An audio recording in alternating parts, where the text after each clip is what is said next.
제가 이번에 가지고 온 종목은 한올 바이오 파마를 가지고 왔습니다. 일단 한올 바이오 파마 같은 경우에 최근 굉장히 많은 하락이 보여지게 되다가 반등이 조금씩 나오게 되었죠. 어떤 이유가 현재 이런 가격에 큰 영향을 미치고 있는지를 살펴보도록 할 테니까 자, 들어보시고 도움 된다면 구독 그리고 좋아요 한번 꾹 눌러주시면 감사드리겠습니다. 자, 일단 이 신한 쪽에서 리포트가 하나 나왔는데 자, 어떠한 부분이 보여지고 있다. 최근에 임상이 늦춰질 수 있다라는 부분, 그리고 상업화가 안 될 수 있다라는 요 걱정 때문에 굉장히 큰 급락이 보여지게 되었죠. 한데 이 우려는 틀린 해석이라고 하면서 오히려 좋다라고 이야기한 거 확인할 수 있습니다. 구체적으로 어떤 부분인지를 보면은 지금 임상을 내년 3반기로 연기했다라고 이야기가 들려오고 있거든요. 근데 이걸 이제 다른 시선으로 보게 되면은 임상이 가능할지에 대한 우려? 요게 이제 완벽하게 해소된 걸로 보여지고, 그리고 대상 자체를 좀 넓히는 모습이 보여지고 있어서 이거 먹을 수 있는 게 많아지는, 그리고 파이프라인이 가치가 높아지는 긍정적인 내용이다라고 한 거 이렇게 볼 수 있습니다. 자, 그러면 지금 원래 하락하면은 목표 주가가 내려가는 게 보통인데 목표 주가까지도 그대로 유지한 모습이 보여지고 있단 말이에요. 그럼 이게 동의하는 사람이 많아지면 많아질수록 어떤 일이 발생을 할까요? 당연히 가격이 올라가는데 굉장히 큰 탄력을 받을 수 있겠죠. 그래서 이 내용 나오자마자 오늘 이렇게 음봉을 잡아먹는 양봉이 나오게 되었다라고 보시면 될 것 같습니다. 자, 그러면 여기서 추가적으로 더 올라가기 위해서 이제 우리가 봐야 되는 시장의 상황은 뭐가 있는지를 좀 생각을 해야 되는데, 자, 한올 바이오파마, 암만 파이프라인의 가치가 높아진다라고 하더라도 지금 당장의 실적이 올라가는 건 아니란 말이에요. 그러면 결국에 미래의 가치를 끌고 와야 되는데, 이거는 시장의 유동성, 미국의 금리가 결정을 하게 될 수밖에 없습니다. 자, 그랬을 때 지금 나오는 소식 뭐죠? 미국 금리 인하 올해 안에 시작이 될 수 있을 것이다. 그럼 첫 번째 금리 인하가 진행이 된다면 그 순간 또 한 번 치고 가는 모습이 보여줄 수 있겠죠. 했을 때 여기에 영향을 미치는 지표들 말씀드리면 그냥 이것만 보시면 됩니다. 물가 지표. 지금 현재 상황을 보면은 이제 꼭 꺾이진 않았거든요. 고점에서. 물가가 고점에서 꺾이진 않았거든요. 하지만 완만해지는 모습이 보여주고 있습니다.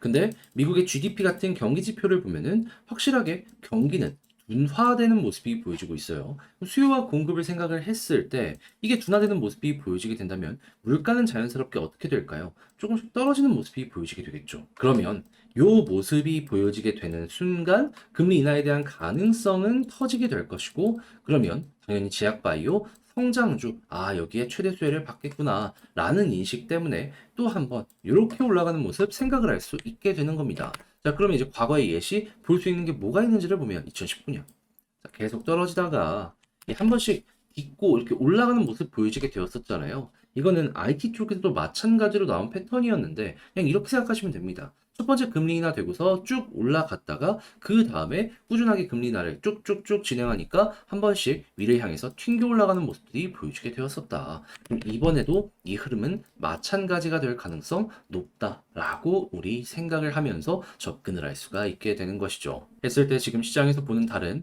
이제 9월 반반 정도 보고 있고요. 11월 혹은 12월 요 가면 갈수록 금리 인하에 대한 확률은 높아지고 있다. 이렇게 생각을 하시면 되겠습니다. 자, 그랬을 때 수급과 차트를 보면 수급은 어떻다? 외국인이 그냥 계속 매수해주고 있죠. 그러니까 이렇게 올라간 만큼 앞으로도 이들이 좋으면 편안하게 보시면 되고, 지지라인 같은 경우에는 241선이 베스트지만 이 박스 이탈 안 하면 그렇게까지 머리 아프게 고민할 필요 없을 것 같고요. 그런 상황에서 지금 볼린저 밴드 하단을 이탈한 다음에 회복하는 모습이 보여지고 있기 때문에 여기서 조금 더 올라가서 과거처럼 자 21선 돌파하는 모습이 보여지게 된다면 볼린저 하단 찍고 중앙선 돌파했을 때 상단까지 간다. 몇 번이고 반복됐던 요 패턴을 여기서 또 한 번 만나게 되실 수가 있을 겁니다. 했을 때 볼린저 밴드 상단을 만약에 찍고 돌파한다면 그럼 더 이렇게 가는 거고, 만약에 찍지 않고 떨어진다 그냥 여기서 21선까지 또 한 번 이렇게 빠지는 거 생각을 해야 되는 거죠.